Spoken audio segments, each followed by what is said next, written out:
it's entirely possible that maybe Jeremy says, I'm going to quit the call now, and then he quits the call, and actually what happened is his house was hit by a meteor. But possible. It's not plausible. Yeah.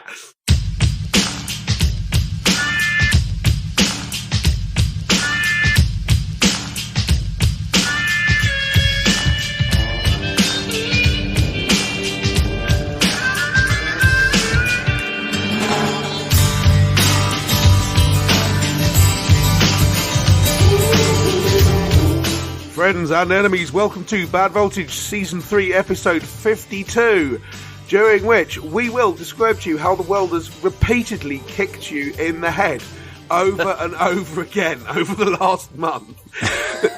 It's like, we've got news, but there's only bad news.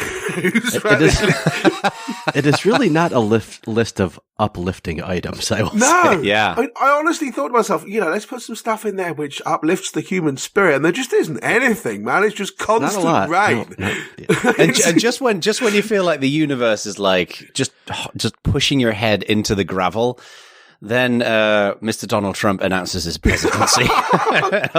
he's running. It's like, for fuck's sake. Okay. It's just, right. Man, fortune vomits on our eider downs once again. So, yes, I'm Stuart Langridge. By the way, that could be a show title, Mr. Langridge. Fortune vomits on our eider down. Although I missed one show, and I think I entirely missed a full prime minister, so it's going well on Earth in general. I'm very carefully not bringing up the politics, man. It just, it's just the most depressing thing. So we've got a few things we'd like to talk about. I'm Stuart Langridge. I'm here with Jonathan Edward James Bacon and Jeremy It's All Rain Today Garcia. That might be the best one yet. that might be. Yeah, I think so. And so we want to talk about some of the stuff that's been happening in tech over the last month or so. And then I would like to finish very briefly by talking about podcasts, if we can. Yes. Because let's make sure we do that. Yes. Let's make sure we do that. Because I think that'll be interesting. But first of all, Jono, which do you think we should start with? What's it going to be, everyone? What's it going to be? Spin the wheel of misfortune and see what comes up. It's a rough wheel. It turns out that the other space boss has decided to purchase Twitter. So obviously everybody knows about this. Elon Musk has paid $44 billion for Twitter. This has been quite the journey because, he originally expressed interest to purchase Twitter and then it turned into a legal fight. And then the actual, the transaction went through. And to say that the first couple of weeks of his stewardship of Twitter have been a bit rocky is an understatement, I think. Wild. Well, honestly, things do tend to get rocky if what you do is lock your team in a room and throw rocks at them, which is what he's been doing. So just to summarize briefly, because there's been so much going on, and we don't want to spend the whole show on this, but basically, I meant to note the highlights as I was researching, and you can't even note them all. There's so many. I did a separate Google Doc, and it told me it was too large and wouldn't let me save it to Google Drive. So in a nutshell, he came in. One of the first things that he did was he slimmed the workforce down significantly. Was it 3,500 people? I think roughly 50%. Yes, about so from 7,000 to 3,500. He's been talking a lot on Twitter. I have to say, I've been refreshing his tweets and replies feed endlessly, just because it's so fascinating watching this unfolding. And one of the key things that they're focusing on, that they're talking about, is validation. One of the things that he expressed concerns about, which I think is reasonable, is that there's too many bots on Twitter, and that was one of the things that was standing in the way of the transaction. So they're making Twitter blue, which is the most pointless service ever. They're making that $8, and then the verified badge thing, the blue checkmark thing, will be available for everybody who uses Twitter Blue, and that's the idea. It's one of his approaches that he wants to use towards reducing bots and bad actors and things like that. I was going to say, I have so many opinions, and we're only on the second thing. Let's just summarize what's happened. So one of the things as well that he did is he brought in a bunch of Tesla engineers to start looking at some of the code. And the relationship with the employees of Twitter has been very, very abrupt. Not only as Musk made it very clear that you don't have a home at Twitter unless you're willing to work long hours and implement a bunch of these changes that he's talking about, but there's been other instances where people have been fired, and this has kind of leaked out onto Twitter. There was the Musk posted about how Twitter is slow in a number of different countries. The guy who runs the Android port said there's reasons why that isn't so, and he was fired. And the guy who was originally running the trust and safety team, I think he left. I don't think he was fired, because Musk seemed to have a lot of respect for him. But there's been all of this kind of drama going on. The whole accessibility team was laid off. And what has been interesting is that he posted, and I believe that this was from from a third party source. This wasn't internal to Twitter. The number of daily active users on Twitter has been skyrocketing. Now, we can get into what causes that, because whenever there's anything dramatic and interesting, it always is disputed, by the way, from the person who runs the data science team at Twitter. Yeah, right. But I mean, I would not be surprised if the amount of users has actually gone up. I mean, we've had the same, the same people who are like, I'm moving to Canada if this particular person gets elected. We've had that with Twitter. A bunch of people have been leaving Twitter, of course. No, I mean, I think you're absolutely right. The number of daily I think it's users very has gone believable up. that a bunch of people who aren't Twitter users saw Twitter on the news and checked it out briefly, which would then count as a daily active user. Exactly. I also believe many of the most active users probably leaving. Well, no, I mean, I think the number of daily active users has gone up dramatically on Mastodon. But yeah, it's gone from 100 to 200. Yes, exactly. Fucking Mastodon, come on. Anyway, I don't know how many times we'll learn that lesson, but I feel I should point out here, from my perspective, that the 200 people there are the same 200 people who were on Twitter in 2009 when it was fun. So I'm cool probably with the that. same 200 people that were on Identica. So I don't know what to do with that. Yeah, exactly. I mean, yeah, and that's a whole separate topic. But there's something to be said about a small group of people that you have a high level of connectivity with, like that you have a lot in common with, right? It's not all about numbers. No, and I think that's the interesting thing. From Twitter's point of view, if the shine goes off of it, then I can see it tipping over very quickly into basically irrelevance.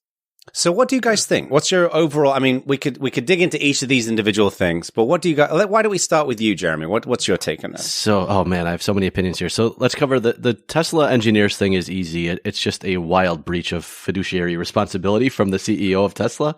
So getting them to not work on Tesla, which is what they're paid to do for a public company, to work on Twitter so publicly is wild and definitely will result in a lawsuit. That's an easy one, not too controversial. So let's get over that one. The bots thing is interesting to me because he didn't do any due diligence, was very public about not doing due diligence, and then tried to use bots as a way out of closing the transaction, which did not work. There's clearly some bots on Twitter. Whether that's their biggest problem, I don't tend to think so. It is a problem amongst many problems. He definitely, I mean, maybe everyone's view of Twitter is different, right? Everyone sees a different piece of it. His concern around bots is more significant than my experience of seeing bots. So if you look at his account specifically, he's a very high profile individual who tweets a lot of interesting things. Sometimes about crypto. He's literally the most likely target for a bot on Twitter by orders and orders of magnitude. So it's not surprising that his view of the bot problem is substantial because significant. He is like the top 0.0001% of accounts likely to be targeted by a bot. I honestly think 115 million followers. I honestly think the reason he thinks that Twitter is full of bots is the same reason that King Charles thinks the whole world smells like fresh paint. Because it does to him. Right. Yes. It's an interesting question about whether the bots thing impacts most Twitter users, which I don't know. I don't think so. And I don't think it necessarily impacts their revenue, which is what he should be caring about, which brings us to Twitter Blue, which is knowably one of the dumbest things. So the couple things about Twitter Blue are, I think a lot of people go to Twitter for news, and it could be a much different types of news, whether it's sports news or it doesn't even have to be news as traditionally news, more current event type things. Yes. And knowing who to trust or who is actually, not even about who to trust, who is actually who they say they are, is an important thing if what you're looking for is information. And Twitter is a great source of information. So the people most likely to want to be verified are not going to pay for it because they're the source of information. The most likely person to pay for it is either someone trolling or someone who isn't the source of information, right? So he's fundamentally not understanding the value of the verification process in the beginning. And then I didn't understand that. Explain that again, Jeremy. I didn't understand what you meant by that. So if you are a large public figure who is looked at as someone as a reliable source or interesting source, even reliable is a dangerous word these days, an interesting source of information, who wants to be followed, why would you pay to post that information? You're adding value to Twitter by posting and being there, and then you're also going to pay to verify your own identity? That doesn't make sense on the face of it. When I was learning history at school, we learned about the difference between primary and secondary sources, right? Something which was an original thing versus someone essentially reporting on or relaying that information. Secondary sources are massively incentivized to pay for this because what they want to do is pick up information from elsewhere and then have people read it from them. Primary sources don't need to prove who they are because they can just go, yeah, it's me. What they're concerned about is imitation. People fraudulently pretending to be them, and having people pay $8 things doesn't solve that. What solves that is a verification system, which Twitter already had, and they had to bring back 5 seconds after releasing Twitter Blue because you need it diluted what verification was, and the people who need it the most are the least likely to pay. But what's even worse, because he just says things sometimes, he added the annual see 50% less ads. If you charge $8 and then your most active actual users who are not posting but are consuming see half the ads, it turns out you lose more than $8. Yeah. And he also suggested, and again, this is one of the things about you've got no idea whether this is actually a real tech plan he's got or he's just spitballing just in public. But he suggested that people who've been verified, their replies would appear higher up and more importantly, which means that you're not just paying for verification, you're now paying for a boost. Right? This is the thing that Google didn't let you do, paying for higher ranking in search results. And it's very clear. It's very clear, isn't he, that there is going to be, he essentially wants to build a Twitter where anyone who gets any real visibility is paying $8 a month. And what I think is interesting, what I think is fascinating about this thing is that I have zero doubt that you will get less shit on Twitter from the people who are paying $8 a month. I have zero doubt about that. However, I can't think of many examples, if any, where a free service was switched over to a paid service and they retained anywhere near the same level of usage. They would lose the critical mass needed to be a useful product. If they and I totally get full paywall. And it kind of gets back. The important thing. Just one other thing. It kind of gets back to what you were saying earlier on, Ak, about Mastodon. Is that like if you got a small number of people, that's great. My concern about it is there's a direct correlation to money, and as we all know, like when you're a starving student, you don't have any money.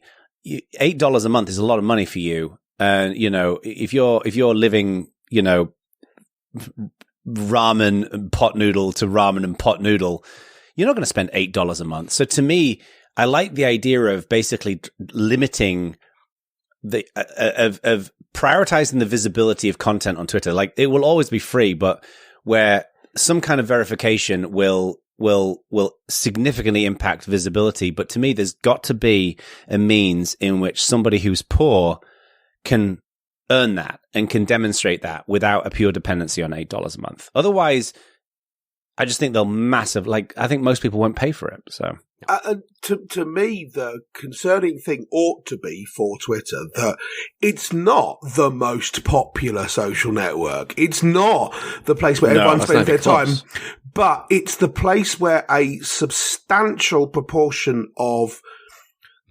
people with influence, as distinct from influencers, where people with influence spend their time, get their news, put their news out. Massive mindshare. Mindshare is a good word for it. And if those people stop participating, the point of Twitter largely goes away.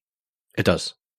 You know, one of the things that I found interesting in thinking about this, this has been so interesting to watch, is I think you can actually draw a reasonable parallel between, and I'm not talking in a political way, between Donald Trump and Musk.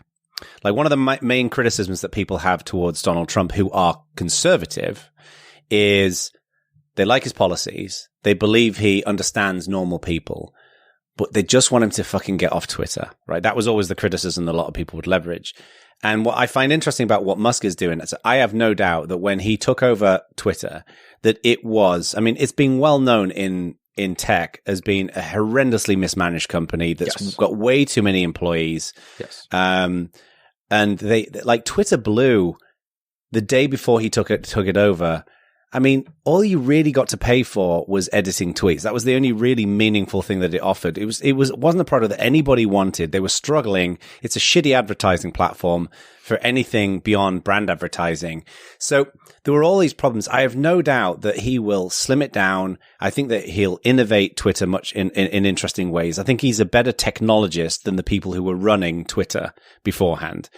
But his behavior on Twitter. Hang on, let me just to finish up. Let me just finish off. But I would argue that. Hang on, let me finish.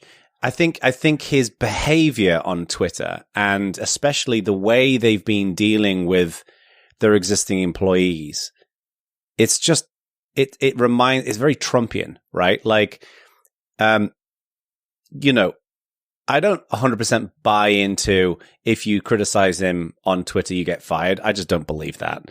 But I do believe there's two very specific examples of it happening in the last 24 hours. We don't know that there was a direct correlation between them criticizing him on Twitter and them being let go. He literally responded in the thread, "You're fired." Followed up, "You're fired." I know, but we don't know the fact that he fired them because they criticized him on Twitter.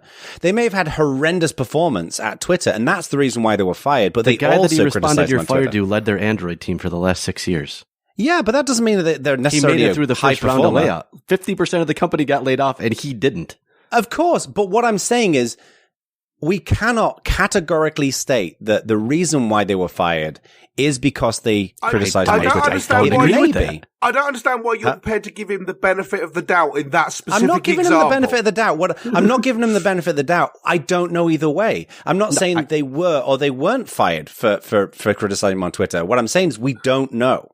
We just don't know. No, we don't have that direct information. I think we don't. You're making assumptions. That's not an assumption when a person with who owns the company responds in a tweet, "You're fired," to a long. And the thing is, he said the thing about the RPC calls, which cannot be true given how software engineering works. Putting that aside for a second, was it Rich? I think his last name started with an F.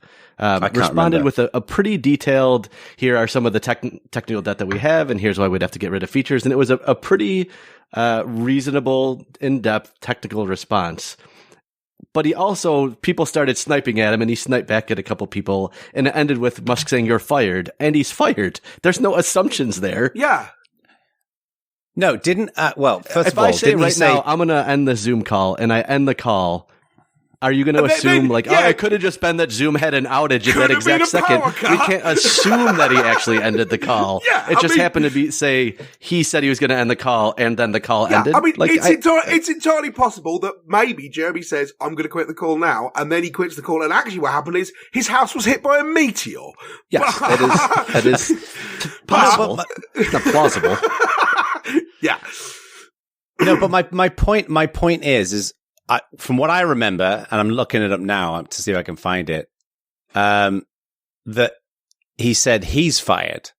He didn't say you're fired. Oh, he did say he's fired. You're correct. So we don't know categorically that was the reason. I would agree that if he said you're fired, you can easily draw a connection between those two. So the you're fired person was someone else. I don't know. I've not seen a you're fired. No, but because there were two. Because I definitely saw Musk saying you're fired to someone. I may have confused those two in my head then. Because if he said he's fired, then it could be he was fired for another reason. That's my point, right? But my irrespective of any of that, my broader point is, I think we all agree that the way he is behaving on Twitter is stupid, right? The way Musk is behaving on Twitter is stupid.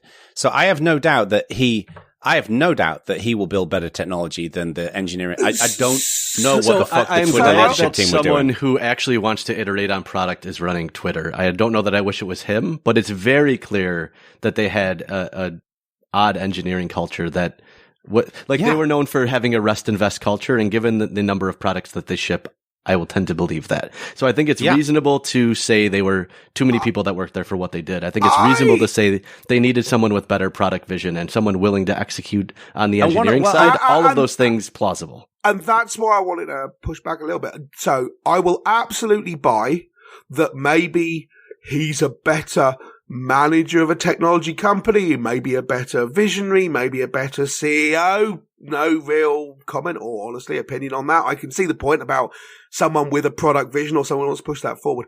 But a technologist, I don't think so at all. So Twitter had all the fail whale stuff a decade ago, but they're now at a point where their internal engineering skills and robustness is amazing. People are going there from Intel and Google saying, we don't understand how you can make it this good, apparently. That's not what I'm talking about, though. I agree with you that they've built the engine that they've built with Twitter is incredible. Yes. What they've not done, which is what I think a technologist should do, is they've not built a fucking stable, productive company. Right, sure. They've not built a set of products. They've not built a set of products that people are willing to pay for. Sure. And they've not built a sustainable business, which doesn't reflect on their internal engineering practices. So I don't think any of the problems are with their engineering. They're with product management, essentially. And maybe Musk is a better product manager than the ones they've got there. Yeah. Sure, I'll buy that. So a nice way of characterizing this could be the existing Twitter team prior to him coming in built stable, effective code. Whether it's the right stable and effective code, I don't believe it was. I think the example of this is the edit tweet thing. The fact that it took them this long to come up with a solution for something that users have wanted forever, it reminds me of GitHub forever punting reactions on GitHub issues. Yeah. Like forever. It took them forever I think to do editing that. a tweet is one of those problems that seems easy in practice and is actually unbelievably difficult to get correct. Yeah. But on my multiple point is axes, technical and not technical, which those are the things that are hard to ship. But and the solution they came up with, which is you can edit it within 30 minutes of posting it, but also, to me seems if your like problem a is they're solution. not building a viable business, adding an edit button not impacting their bottom line. What I'm saying is, I would argue that the fact that they failed to serve a common user need, and I totally agree with, you've got to maintain the historical record. You don't want people editing tweets from 2 years ago and stuff like that. But to me, the fact that it took them so long, and then they felt like that's something that people should pay for, is fucking stupid. Like, I just don't think they've run an effective company for years. And to your point, Ak, they haven't. No. They haven't. And to your point, Ak, they've continued to have this like such placement and mind share in social media, even though they don't have anywhere near as much users as anybody else. That's the thing. Oh, they have an outsized impact on society, which is scary given the things that are happening now. For sure. Yeah. No, and I think he'll make a difference, but the question is whether they'll be ultimately successful. And I get the fact that, you know, Silicon Valley especially, it's a little...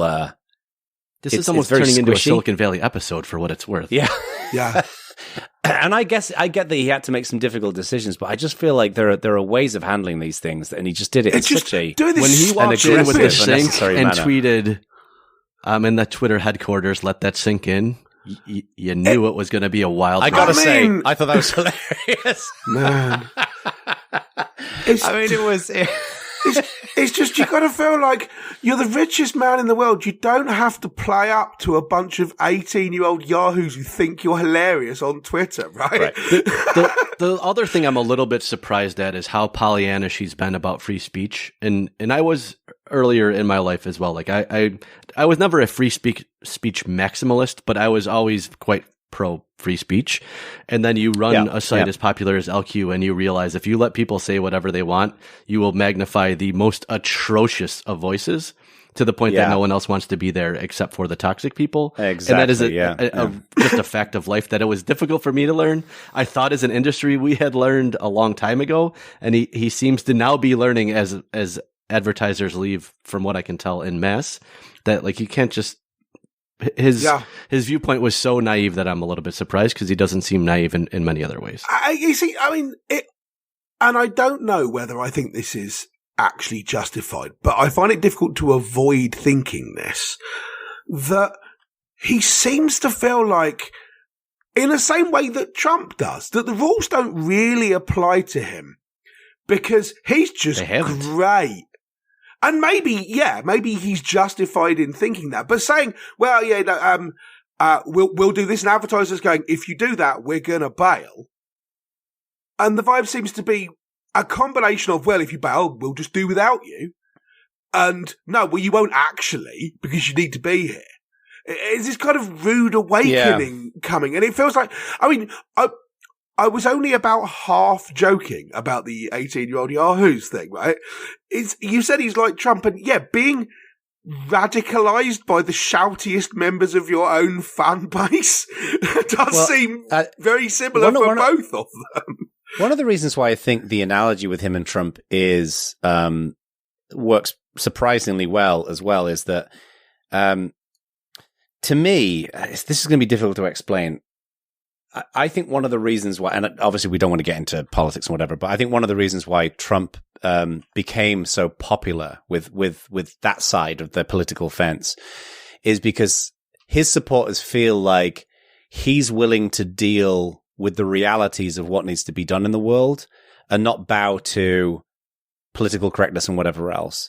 And then what happens is, and I think there is some fairness in that, right? I think Trump was willing to say things that other people weren't. But then what happens is he took it to such an extreme extent that now we're seeing him alienating a whole bunch of people. And I would apply the same thing to Elon Musk, is that I bet you anything when he took over Twitter, and we've seen this in his response, I don't think anyone would deny that he absolutely did need to slim down the workforce. He absolutely did need to rethink what Twitter Blue is going to be. He absolutely did need to rethink about the core thing that Twitter is offering.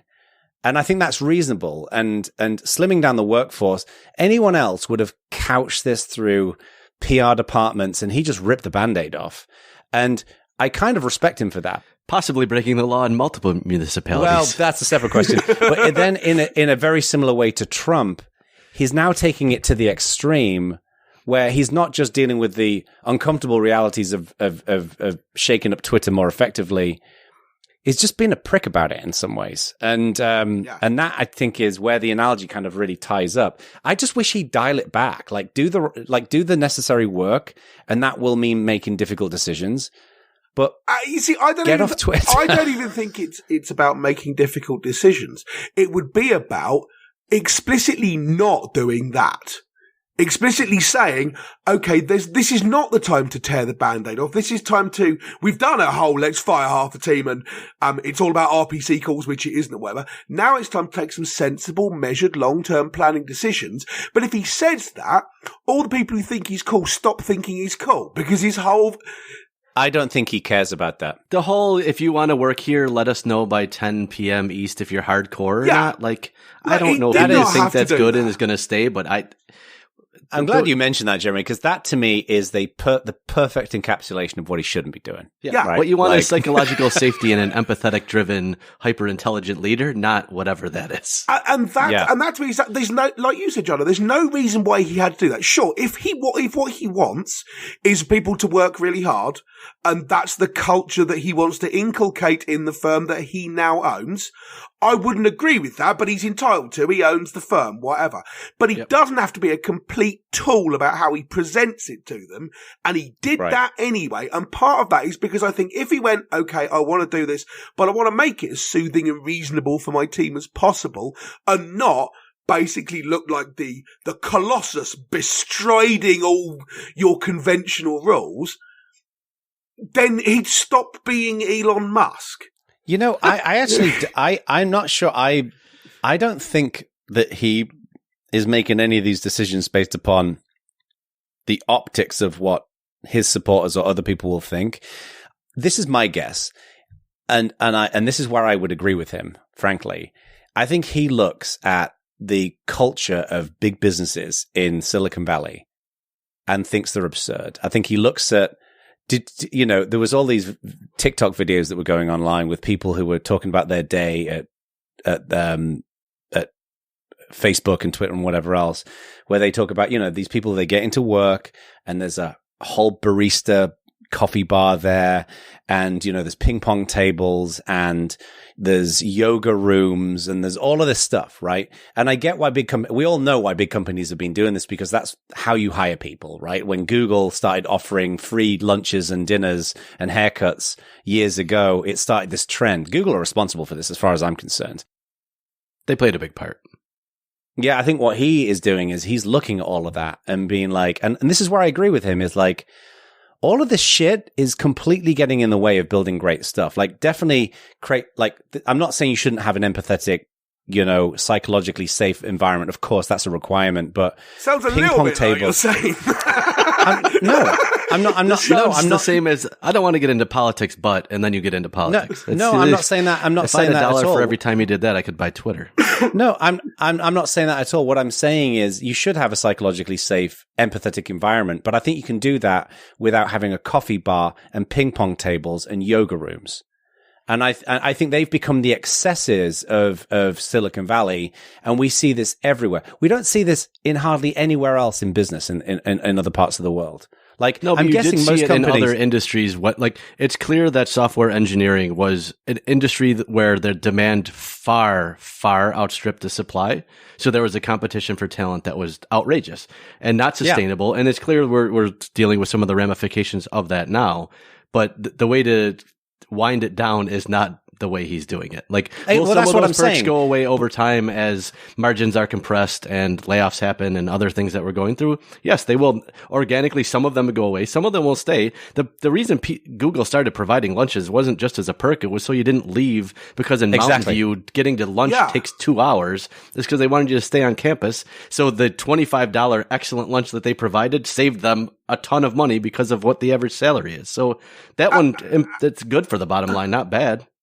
And that's why I'm saying I agree with what I'm guessing is his view that all of these excesses are unnecessary to a reasonable extent. Where I radically disagree with him, and especially with his behavior, is he isn't generating any psychological safety at Twitter at all. Quite the opposite. He's basically making out like, well, this is so important that if you want to work here, then you'll just fucking deal with it. What I think is interesting about that, though, is if everyone else is, if you're offered 2 jobs and one of them is working on the Twitter death march and the other one is a place which has still got a ping pong table and you don't have to work 165-hour week, where are you going to go?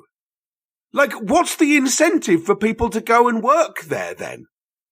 Right. I think the incentive for some of the people staying is legitimately they've been building this thing that they know has an outsized impact and they don't want to see it go away. Yeah. And they are putting up with this because they don't want to see it go away. Attracting new talent is going to be outrageously difficult. Yeah. And realistically, some of this, at least, I think, is the same reason that people say, well, why do footballers get paid so much money? Or, baseball people, do they get paid a lot? I assume they do. They sure do. Don't we know how this works? And you say, well, sure, you're getting paid tens or hundreds of thousands of pounds a week, but equally all that money's roaring in, and where should it go? We should realistically go to the people who are doing all the work on the field, right? Sure, the person who's running the club gets some of that as well. That's part of what their investment is. But it's not like if they went, okay, well, we're going to cut back on things like really high-tech salaries and perks for tech jobs, that all the people running the stuff go, okay, well, we'll give a bunch of the money back too. Right? That's not going to happen, is it? Well, I think part of the challenge here, and this is a zoomed out view of all of this, is that I get the impression that Musk is surrounded with his inner circle and slightly outer circle with people who are just obsessive about their careers, and they do spend their entire waking hours working on various like SpaceX and Tesla and whatever else. I don't think he really fully comprehends that the vast majority of people who work for companies, especially big companies, they want to go to work, they want to get a paycheck, and they want to feel like they made a difference, and they want to go home, and they want to live a life outside of work. Most people are like that. And I completely get like wanting to have the very best, but at the end of the day, you cannot expect 1,500 people at Twitter, every single one of them, to be a the kind of workaholic that will be running a startup. Like anyone who starts a startup, or else. Yeah. Like it just doesn't scale apart from anything, the rights and the wrongs of it, you know. But that is an interesting point. We talked about Twitter laying off for half of their staff, and then we got there into talking about the state of the tech landscape as a whole, and we're seeing a lot of layoffs. Amazon are considering laying off 10,000, Meta laid off 11,000. They already announced 11,000, yeah. Stripe laid off 14% of their workforce, which was 1,100 people. I personally know a bunch of people who've been laid off from jobs. So this is not some theoretical Meta layoff 11,000 people, none of whom I've ever heard of. This is actually affecting, actual people I know. Is this, and I'm interested in your opinions, is this the bubble bursting? Is this global recession and it's just happening to everybody and tech's just a necessary part of that? What do you think, Jeremy?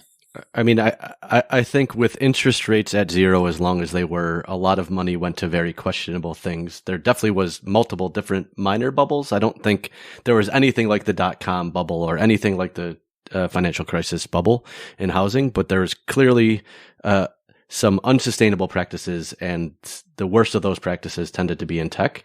And now that there is a desire to actually be profitable, a lot of organizations who were not responsible are going to have to unwind a lot of that hiring. You look at some of the number of employees for some of these companies, and it is wild how many employees they have. And sometimes you look at how many working on specific projects that never made sense, and they were just irrational bets because people were chasing returns because money was far too much money was far too cheap for far too long.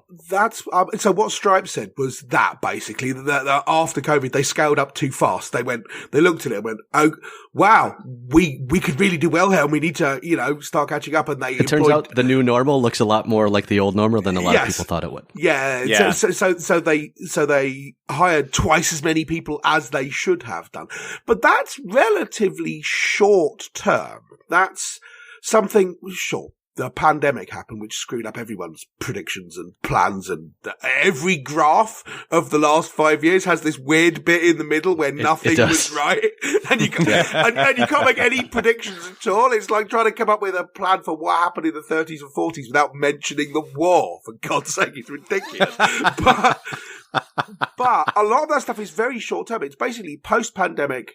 We hired 2,000 people and we should have hired 600. And now we're laying off the too many people we've hired. But is it, do you think it's just that? Is it essentially? No, I think tech will, I hesitate to say forever, but for the foreseeable future, tech companies will be smaller because they should have never been as large as they were. And it's like every industry has a golden era, and this was the golden era, and the next era won't be bad, and a lot of cool tech will still happen. And like the difference between this, I think, in the .com era is these companies are viable companies making money, many of them. Some of them.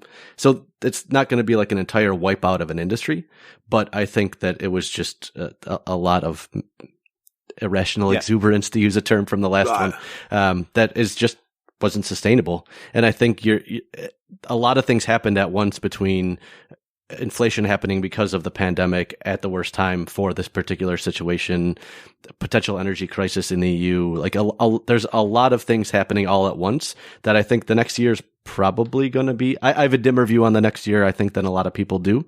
Maybe if we get a warm winter in the EU and inflation comes down more than I think it will be the best case scenario, which still is not going to be great. But if inflation stays high and there's a terrible winter in the EU, no, I think it's going to be a painful 2023, which is not great news. I also suspect as well that I agree with you, Jeremy, and I suspect as well. I think that definitely there was an element of like companies just grew too big.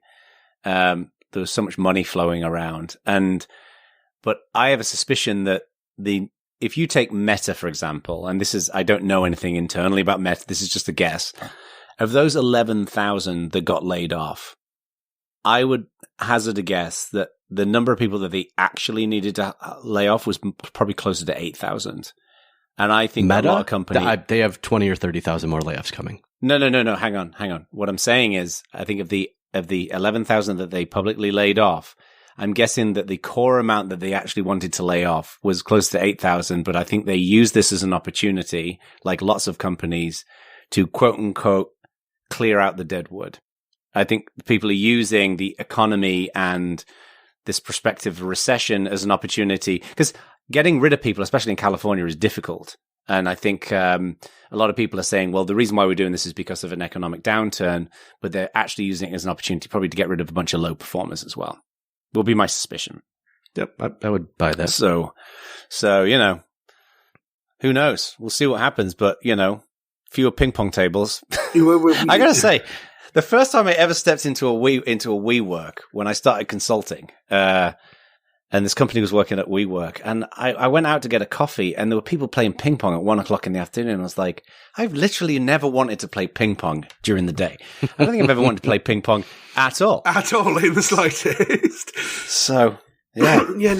It turns out, as I understand it, that if you need money in this current economic downturn, you can just steal like $100 billion kajillion of crypto and then vanish, right? You are just the smooth segue man of the year. Yeah.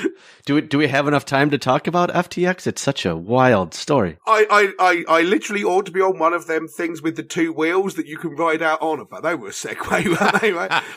The RTX thing. The reason I'm bringing this up is because I don't understand. RTX is a graphics card. Oh, okay. We see. I don't know what I'm talking about. But I've tried to follow this, and I don't understand it at all. And I feel like a lot of people listening probably also don't understand it. And what happens when that happens is you go, Jeremy, explain to me in words of one syllable what the hell is going on. It is beyond bonkers. I don't know if we have enough time, but I will try to give a brief overview because I think it'd be interesting to chat about. So we've obviously had a bunch of collapses of complicated cryptocurrencies over the last year or two.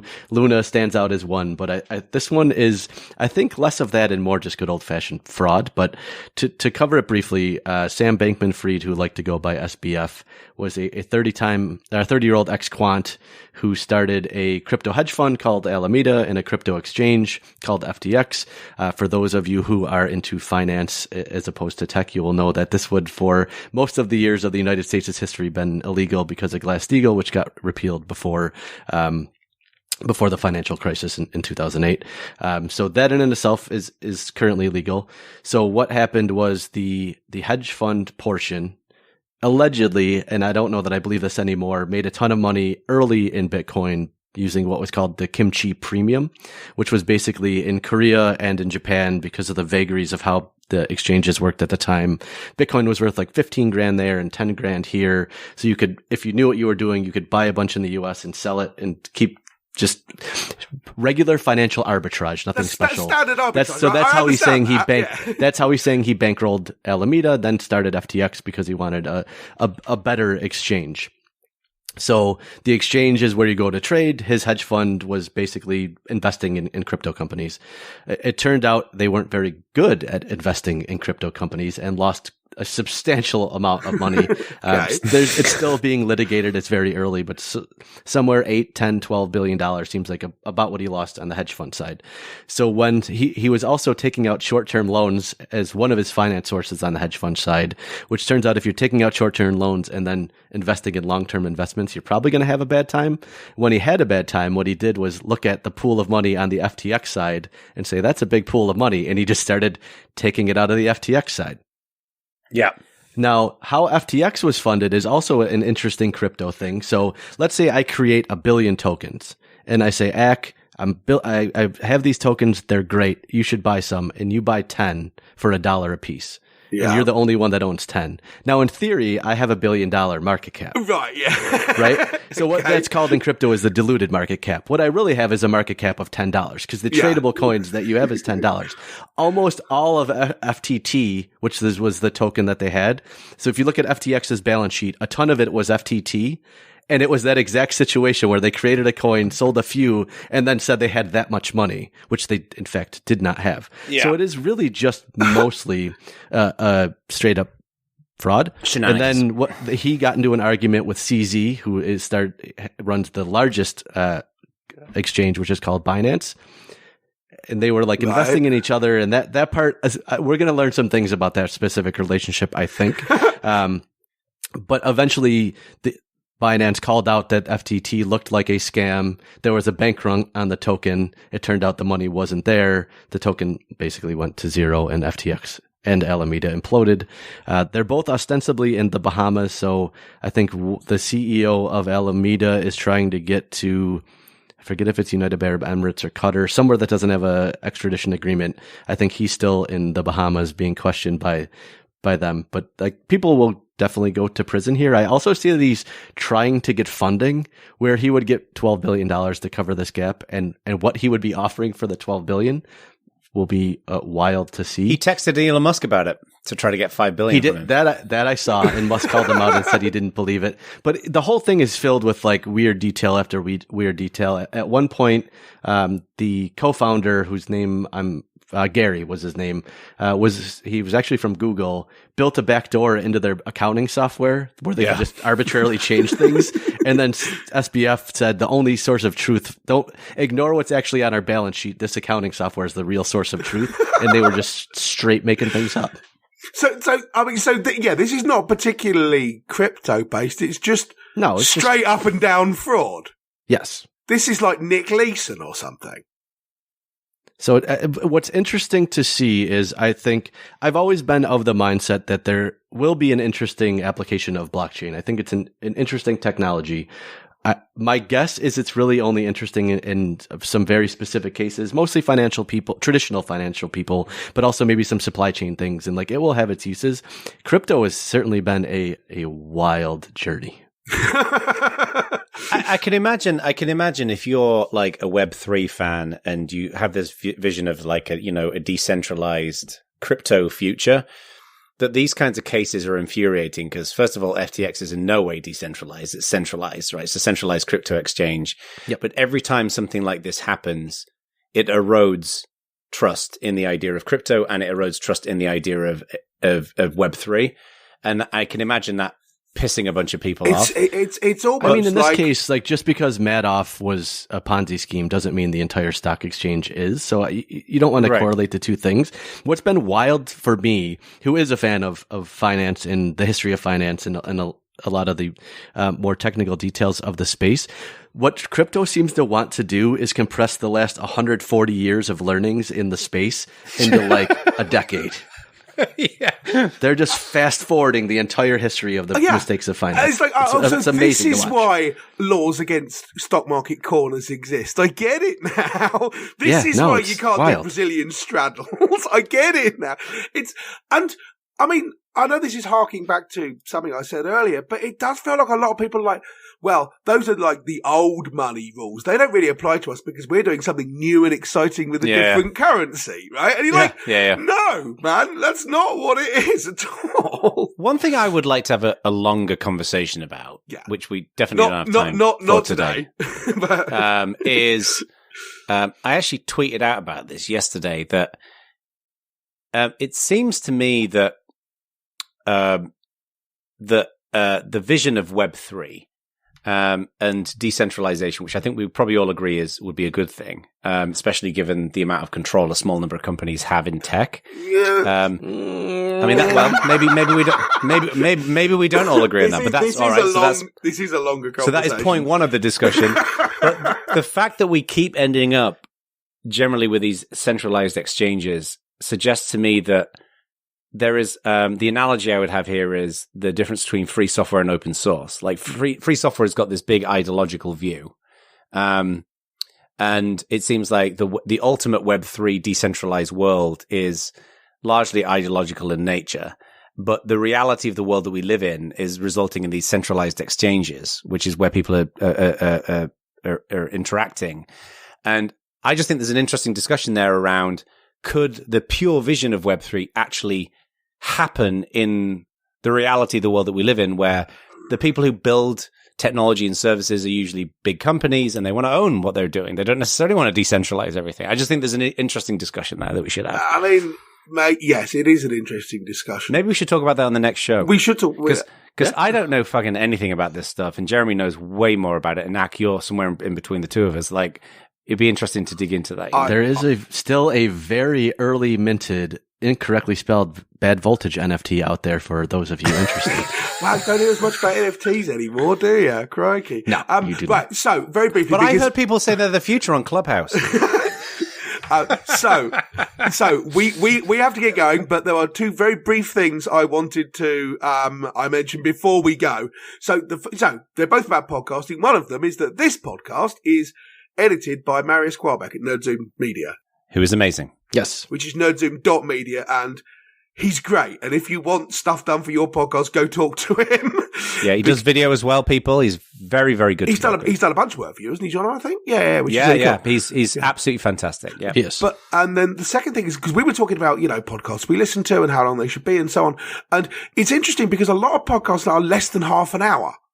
And I don't know, should we be doing, you're going to get a bunch of people being like, what you should be is shorter and punchier, by which we mean less rambling. We can't do that. And the other half of the people are like, but if I wanted that, I'll just read the register, right? The whole point is that we like to think of it as discussion around the topic. Yeah. So there's already quite a bit of discussion about this going on in the Bad Voltage Slack. I was a little surprised to see that most people prefer the longer episodes. Yeah.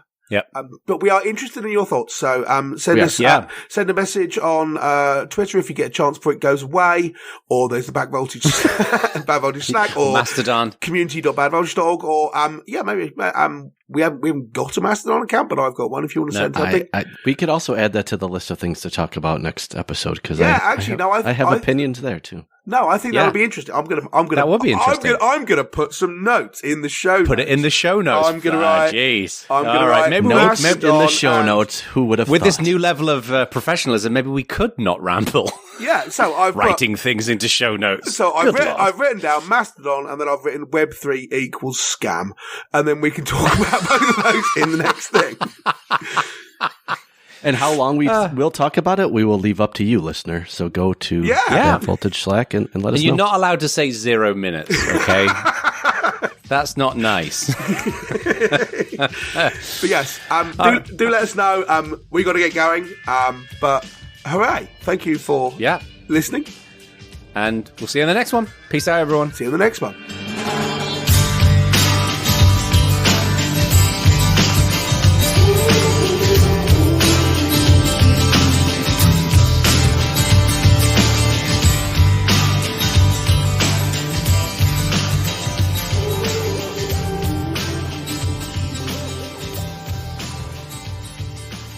I know we've gone way over here. I do have one more aspect, though, that I wanted to discuss. Okay. I was do you about have one to segue. too? Because you were no. I was about to segue since we were talking about bigger picture and layoffs and so on. But no, talk about. Segue that. We can cover this. That would have been quite a nice segue until Jeremy fucked it up. Yeah, segue away because we are coming close on time.